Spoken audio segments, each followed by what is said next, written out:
Hello guys, કેમ છો બધા? જય દિશામાં. અત્યારે દશામાના વ્રત ચાલુ છે, તમને બધાને ખબર જ હશે.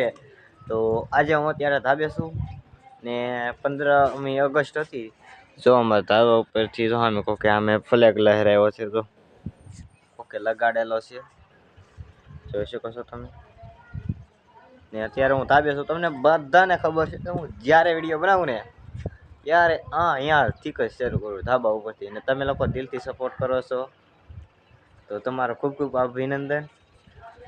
આપણે જઈ વિડીયો ચાલુ કરીએ ને ત્યાં અહીંયા જ હોય, આ જ જગ્યા હોય, આ છે. તો અત્યારે દશામાનો વ્રત ચાલુ છે, ત્યારે 6ઠ્ઠો કે 7મો દિવસ છે. તો ચાલો હું દેખાડું શણગારેલ દશામાનું આપણે જે છે મૂર્તિ બધું શણગારેલું છે. તમે લોકોને સારું લાગે તો મને કમેન્ટ કરીને જણાવજો, જેથી કરીને હું આવા નવી વિડીયો લાવ્યા કરું તમારી માટે ને આગળ વધી શકું.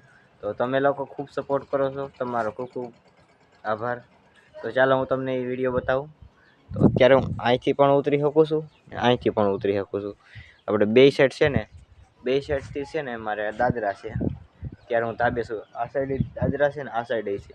હવે બેમાં કઈ સાઈડથી આવશે એ વિચારું છું. ત્યારે જે મારા અંદાજે સહેલું પડે ને તો આ સાઈડથી જઈએ. ચાલો અત્યારે જો દાદરે પૂગી ગયા છે, ચાલો હેઠા ઉતરીને બતાવું. અહીં 2 ટાંકા રાખેલા છે, જો પાણી હાટું, પાણી ફૂટ્યા નહીં. સાથે સાથે આ પડદો રાખેલો છે આપણે, જેથી કરી અંદર પાણી ન આવી શકે તે માટેનો. તો ફાઇનલ ગાઈસ, અત્યારે આપણે પૂગી ગયા છીએ ને આ રહી આપણો સજાવટ. જો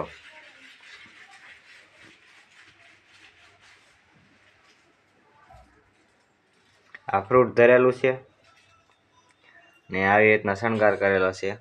કમેન્ટ કરીને જણાવજો મને. તો અત્યારે ચાલો આપણે ધાબે જઈએ છીએ. કમેન્ટ કરીને જણાવજો કે કેવા લાગ્યો દશામાનો શણગાર, તમને સારો જ લાગ્યો હશે. ત્યારે જો હું વિચારું છું કે અહીંયા આપણે કબૂતર પાળવાના છે, એટલામાં અહીંયા એવા ઘર છે ને થોડુંક એવું બનાવીને કબૂતર પાળશું. તો કબૂતર પાળવા માટે થોડુંક જગ્યા છે, એ જગ્યા પણ છે, બધું છે. તો અહીં કબૂતર પાળવાનું છે ને અત્યારે મારે સ્કૂલે જવાનો ટાઈમ થઈ ગયો છે. તો મળશું નેક્સ્ટ વિડીયોમાં. ત્યાં સુધી તમારા ભાઈને લાઈક શેર અને સબસ્ક્રાઈબ કરવાનું ભૂલશો નહીં. જય દિશામાં, જય શ્રી રામ, જય હનુમાન દાદા.